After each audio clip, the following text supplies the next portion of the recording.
And I want to shout out the women real quick. Shout out. All right, moving on.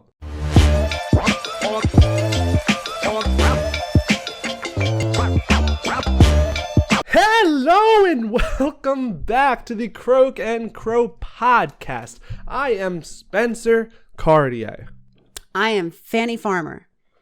Fanny Farmer? Mm-hmm.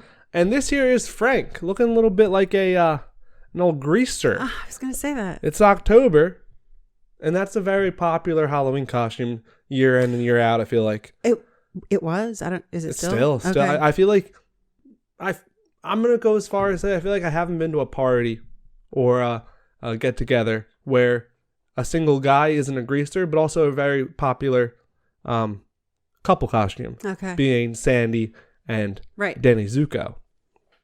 So maybe that's where you're being this year. Have you seen it's not a Halloween party, but it's a come as your spouse party?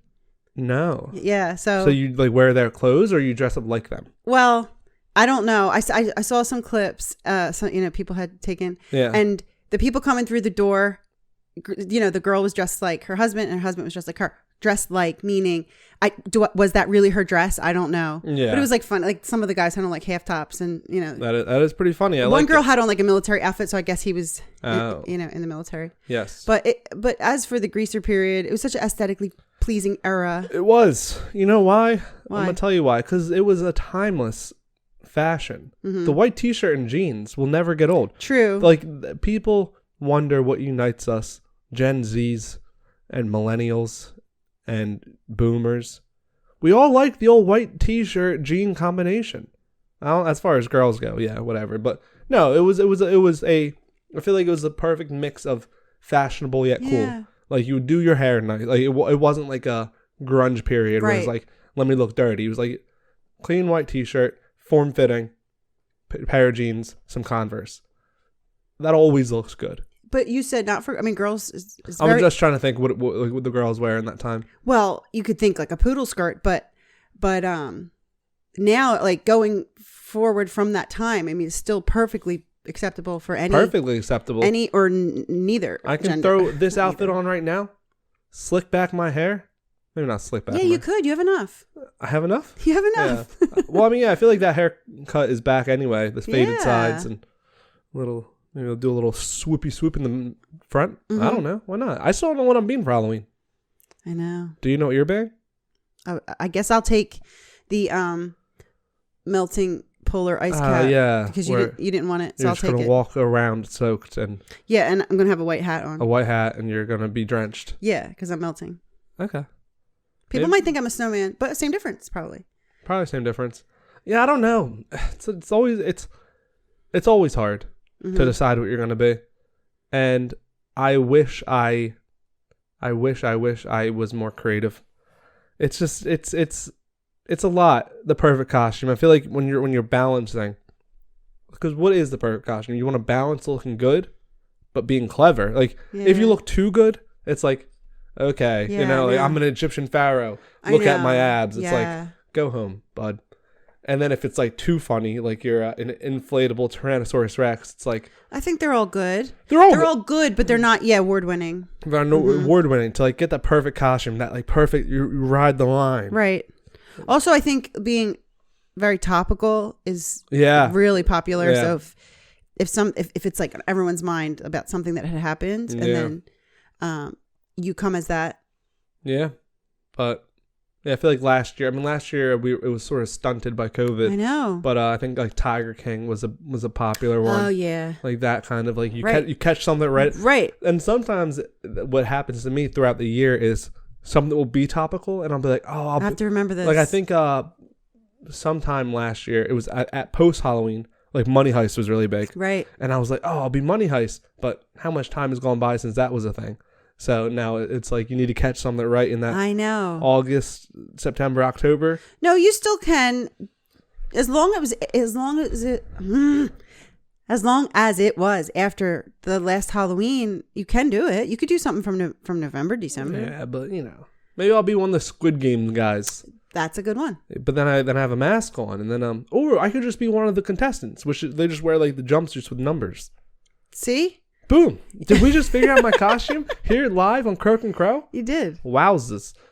Anyhow, how was your weekend? My weekend was good. Mine wasn't. I was getting over a little bit of a cold. Right. And it was proven and documented. Scientifically sealed. Established that it was not the COVID-19 virus. But with that being said, if COVID taught us anything, it's that illnesses are preventable. Yes. And, COVID passed, triple vaxxed, no big deal. Never got COVID, never will. Lucky for that. But I also, with that being said, by doing my due diligence, I haven't been sick for a year and a half. Right. And then as soon as, you sort of fall out of the pattern of, well, I'm not that worried of COVID anymore. It's boom, down for a week with the old frat flu, they've been calling it. Yeah. Yeah. People forget that there are sicknesses that are not COVID. Everyone assumes if you are sick in any way, if you have a fever, a cough, respiratory, of course, but even digestive, people like COVID, and they forget that there's many coronaviruses. Yeah. The coronavirus isn't COVID-19. Hey, watch it. You're gonna get us demonetized with all those crazy words. I know. They don't own it. It's the name of. Yeah. Yeah, but just like, so I guess it's twofold.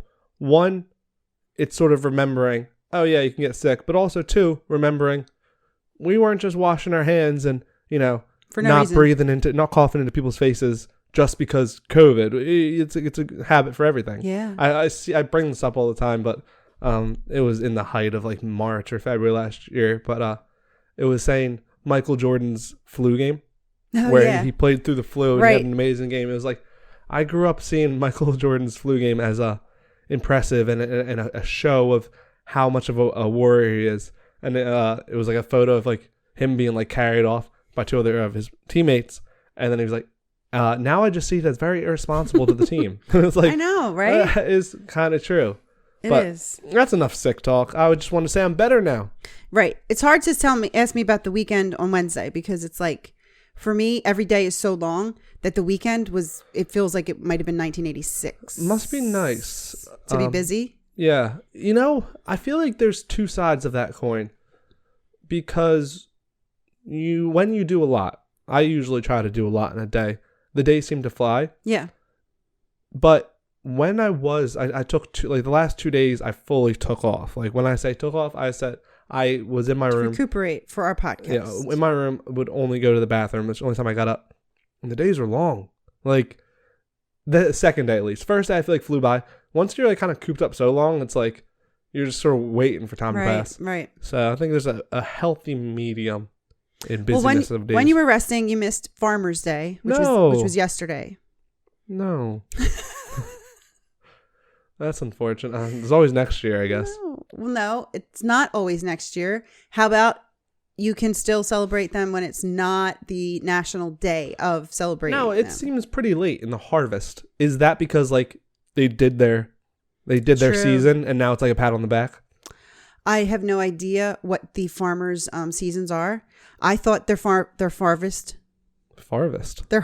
was over on Thanksgiving, but maybe I'm wrong. Well, yeah, but maybe, it's getting to the end. It's like we're all at the finish line, waving our flags. Farmers Day.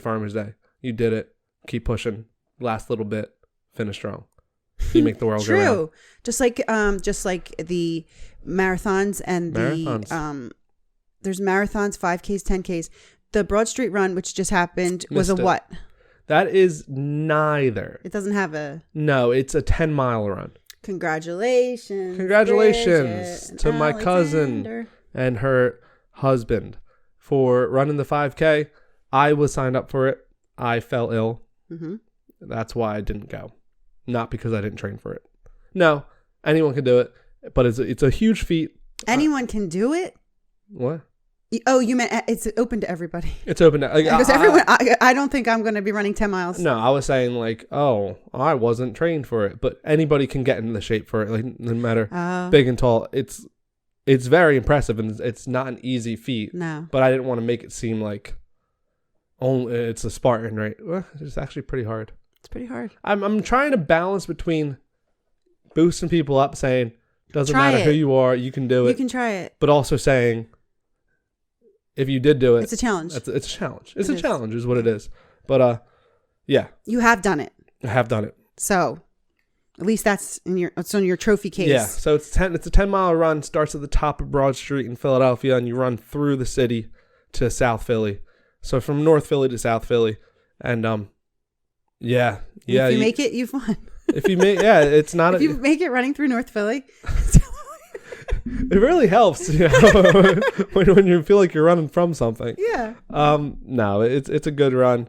It caught me at a bad time, but I'll do it again in my life. And it was very different from what I heard from when you ran, because there was a lot of restrictions in place. Yes. For so this actually distancing, and this technically wasn't even. They never do it in October. It's a May run, but in 2020, May of 2020, it got canceled, right? Because of COVID. In May of 2021, postponed. It was still that iffy period. Got postponed, and so they opened up a smaller version of the race for those who were signed up in 2021 in October, so that they can still have a 2021 race, and in 7 months or whatever it is, they will have the 2022 race back in May where it belongs. Right. But yeah, so there was like a smaller crowd. Like they didn't really want fans spectating. Slightly different route, and it's good you weren't there, because it gave the winner a chance to win. Yeah. He needed. Do you know how fast he ran it? He needed you to be out of the way. That's what it was. I can't just win every year. Do you know how fast he ran it? Really, really, really fast. I don't know if our followers are runners, but it's a 10-mile race, and he ran it in 44 minutes. 44 minutes. He could have listened to our podcast and half of another one. Yes. And he would have been done.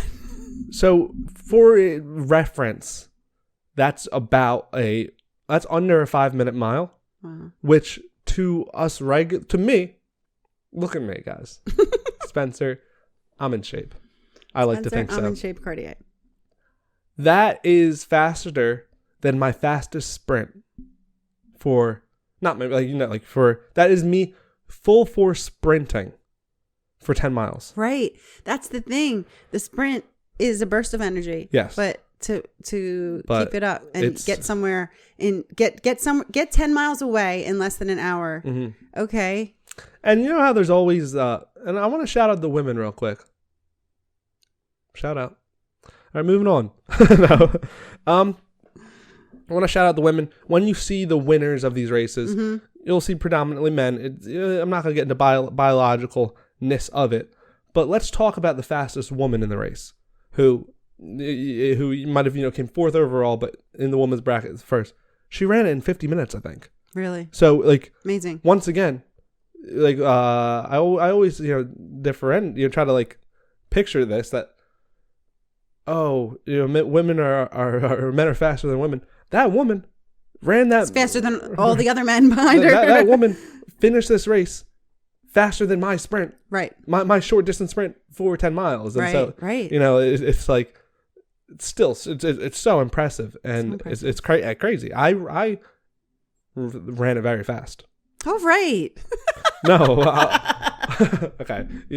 I was just given another reference point. I know. I was joking. I ran it. I had an impressive time, okay, to other people who run all the time. And I got an hour 20. Just as one final reference of... Right. A 23-year-old guy... The sheer... Who had been... You know what I'm saying? Who's in good health. Glad you shouted out the women, because today is Molly Pitcher Day. Molly Pitcher Day. Molly Pitcher. What does she do? Molly Pitcher is sort of I don't want to say a fake name.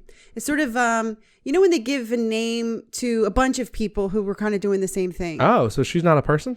So they believe it was Mary Hayes. Okay, she's from the Revolution. She's from the She's from what's George Washington doing? George Washington was in the American Revolution. War. Yeah, American Revolution. So she's from that time. Okay. And she, along with Martha Washington. Martha, shout out for the flag. George is, that's Betsy Ross. We're from Philadelphia. Yeah, you'd think. Women on the battlefield, women fighting with the men. So we think now there's women's rights and feminism and women in the military.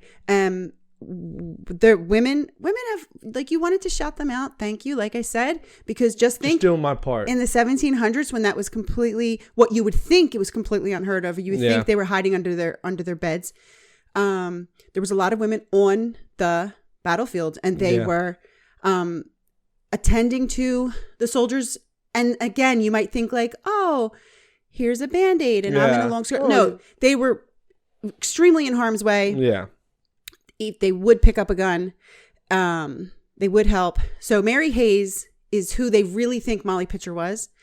Okay. Right? But then any of the Mary was super common name back then. Mary, Mother of God, probably was that influence.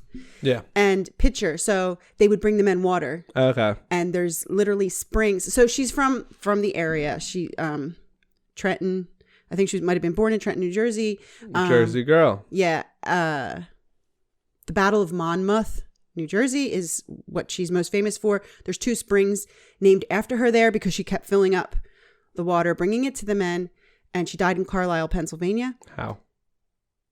I don't know. But so any woman, Molly is a nickname for Mary. Okay. Really? So, yes. Isn't that funny? That's very funny. Molly's a nickname for Mary. But probably not still. It is. Well, I don't know if like if I meet a Molly. You know it because I know if I meet Molly. Anymore, you can name a child a nickname. Yeah. Full like, oh, my name is Tori. Oh, is it Victoria? No, it's just Tori. So I can't talk for that. But Molly literally is a nickname for Mary. Now, Avalon, your sister, she gets so mad at nicknames. Oh yeah. She hates nicknames. Oh, she likes nicknames if they make sense. But she doesn't like, so your name is Robert, your name is Rob. That makes sense. Robbie, Bob. She doesn't like the nickname for John is Jack. She gets mad because it's a different name and it has the same amount of letters. So what are we doing? What are we doing there? So when she finds out, when she watches this, which I know she will, when she finds out that Molly, which has more letters than Mary, is the nickname, she's going to get mad. Okay. Well, hopefully she doesn't watch this podcast.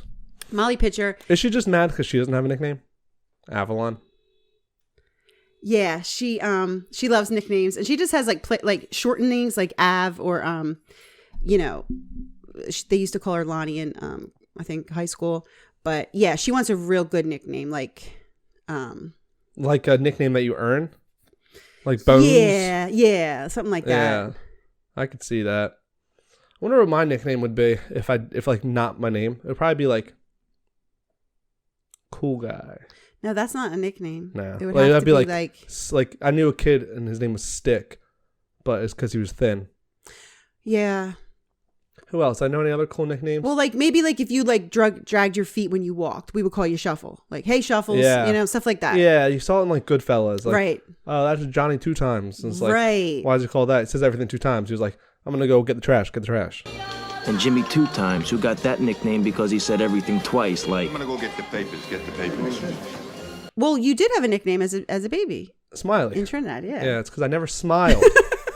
Because I was in a country that was 110 degrees. We also called you Melty because you looked like you were melting. Yeah. Okay, so that's it. Molly Pitcher Day. Yesterday was Farmer's Day, and that's the end. And now we go to... One Word Wednesday. One Word Wednesday because today is What's Wednesday. up, guys? It's the first day of the week. Which means, well, no, it's not. It's the first day of our week, our work week. It's Wednesday. What we do is we pick a word. We pick a word and we talk about it. You know why? Because we can. But we just try to find some spiritual significance. Like, we're spiritual people. Yeah. Let's just get that out of the way. And we feel like we live in a earthly world that is created by spiritual influxes. Everything is intertwined. Of course. And so something as simple as a remote we can use as a metaphor, right? Or a metaphor for imagery and focus on a meditation. Well, yeah, that's actually what it is. Good point. So when you're looking at heaven, how many times, or just spirituality, do you just have to accept the fact that we can't explain it, or like you can't describe heaven, you can't explain the Trinity, so using earthly imagery just gives a little earthly representation for. It's what art is, right? Right. Art will never depict God, but it can give an earthly representation of what can't be explained. Right. And that's all we do here. Right. And I like that we do it with such commonplace items that I find in a dollar store or you find in your car trunk, because I talked about this before, and people, when you see a sunset like we've seen this summer down the shore, or when you see a mountaintop, or when you see a baby born, it's like, well, of course. Yeah, I see what you're saying. You know. Yeah, it's like you're on a mountaintop and you'll exclaim, God is real. Right. Look at this. Look at this. Right. But I can use this, my thoughts. Yeah, you know? It's like, you know what? It all makes sense up here. Right. I understand now. But in reality, you should be able to just be sitting on the stoop, looking at in your pocket a pen. Right. And being like, you know what? Get it? WRITE. Right. No, and you know why that's important? Because the majority of people are not on a mountaintop watching the sunrise. So for the people in their houses, in hospitals, in prisons, in stuck in traffic, you can look down and say, a penny, like, what can I think about? You know, what can I think about? How a penny is related to my spirituality. Amen. So today we'll think about the word couch. Couch. There's nothing spiritual about a couch. Well, just completely throw everything you said. Shut it down. Couches. I brought up couches to you earlier, and I'm sure that's where you got your inspiration. It is. There's 10. You said, to start you, I'm not going to say them, but there are 10 references to a couch in the Bible. Really? So for starters. There's couches in the Bible? Yeah. I brought in the new NIV. Off camera, I brought up couches earlier because, man, I love couches. I love couches. I love couches. Chip off the old block. We need to get some of our merch. You're a pillow off the old couch. Yeah, I heart couches. I heart couches. I have a bed in my room. Well, humble brag. You're laughing, but someone might be watching and doesn't have a bed in their room. Everyone has a bed. That's absolutely it could not be a bed true. of straw. That is so. It could be a bed of straw. That is so ignorant of you. Okay. That everyone has a bed. A bed could be leaves underneath a tarp. Oh, that's where they sleep. It's not a bed. Well, in that case, a lot of people don't have beds. What is a bed? Headboard? A bed is a mattress. Hardly any. Okay, mattress is just okay. So that's your. And I accept that statement because I'm going to say majority of people don't have the posters. The what are they called? Yeah, the bed frame. The bed frame is the bottom. The backing. I wish. I don't have one. The headboard, the footboard, the rails, and the posts. But you're thinking of a bunk bed. No, bed knobs and broomsticks. These beautiful beds that have I know what you're talking about. Things. Majority of people have a mattress. Majority, but not then everybody. Maybe box spring. Okay. Maybe frame. But that's when we're upgrading. Okay, all I'm saying is not everybody has a bed, but I have a bed. And I'm happy to have a bed, but also not really. I am lucky enough in my room to also have a couch. Yes. Our word of the day. I have grown up my entire life not liking beds. I don't know if it's because I have a bad back, but something about the softness of a bed. Right. It hurts my back. Which is, it seems counterproductive. Like, you need a better bed, but a better bed for me is a floor. A carpeted floor, I'll sleep like a baby and wake up feeling refreshed. Also, couches. Mm-hmm. Firm couches. I had a futon. It wasn't even a futon. It was like, it was just a couch. Like it didn't do any, but the bottom of it came out. Okay. And then up. So it was just like, it became like a larger, firm couch. Right. I slept on that thing for maybe 6 months. Like, mind you, 5 feet from my bed. Slept on it for 6 months until I broke it down. Right. It's the firmness. It's the comfort. And now I still, to this day, I many nights I choose the leather couch, which is pretty uncomfortable in its own right. Yeah. I don't know what it is. Something about being pushed up against the cushion. Okay. So that's what I'm going to say. And I definitely want to start a couch gang. Couch gang. Where you at? Whoever wants to join. I have been a member of the couch gang for many years. And what you just said, I like the L-shaped situation. Yeah. In a regular bed, I'm kind of like you're free. You're trying to make stuff with the pillows. So and I'll squeeze up against the wall sometimes. Yes. And it's not the same when it's built in. No. So, a couch has always been used for sleeping. yes, it's been made for sitting, but it's not unusual at all that it would be used for sleeping, and especially in the history of couches, of chaise lounges and fainting, the long fainting chairs in the Victorian period. But so that's what was so interesting to me about couches, that there's it's a two sides of the same coin. One side is there's always a derogatory feeling about it when they say like, oh, you're in someone's couch. You know what I'm saying? Yeah, like you're a couch surfer. You're a couch surfer. It's like a bed seems like a house, and a couch is like, right. Oh, you don't have a place to sleep, and you're for the time being stuck. You're crashing on someone's couch. If I was an adult, I would love, the old thing like, you're sleeping on the couch tonight. I'd be like, you were an adult. Wait, I'm an adult. Sometimes I forget where I'm at. No, like when there's a husband and wife. Oh, the punishment. The punishment. Right.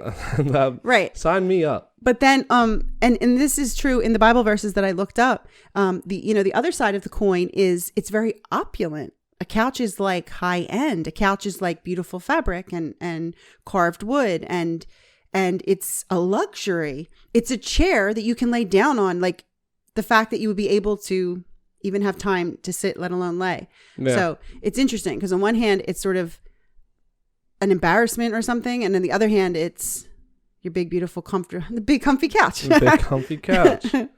Yeah. Definitely. So spiritual significance. Spiritual significance, I'm going to say, is going to go back to what we've talked about quite a few times, which is again, rest, which can have the two connotations. One, you're lazy. Or two, God demands it, the Sabbath and Shabbat. Yeah. So I was thinking of that for couch. And it has that in my bed. My bed will comfort me. My couch will ease my complaint. That's in Job. And another thing is couch your words, which means like choose them carefully.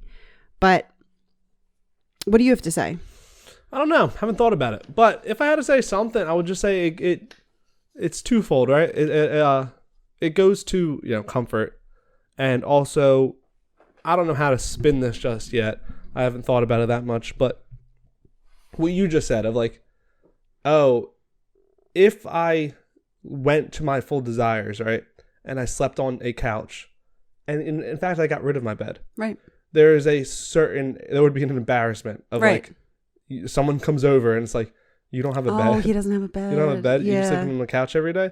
So I guess there is a element of comfort of like doing what you feels good for you, and not being a follower. Right. We're not bed gang over here. Bedfellows. But you know what? Many a time I'm peer pressured into saying, yeah, bed, sign me up. Tempur-Pedic, I'll sleep on it, and then I'll wake up with an aching back. But right. Be true to yourself. If you learn anything from the Couch Podcast, is be true to yourself and be true to your comforts. Yes. And why do you think there's a psychiatrist couch? True. Didn't even think about that. So couch comes from the French word coucher. Coucher? Yeah. Coucher? I'm not sure. But the psychiatrist couch was designed to make patients feel comfortable so that it would be easier for them to discuss their problems. And maybe that's why I like my couch. I feel more comfortable to bottle up my problems right there. Right. Rather than my bed. So I guess you would need a bedroom couch and a living room couch, because just for like talk about germs and cleanliness and stuff, like I guess you would want that to be your private place where you lay your head. You I don't want to have guests over and right. They're sitting on my couch that I was drooling on the night before. Right. But you did say you'd get rid of your bed. But I wouldn't, because then what if you have like a slumber party?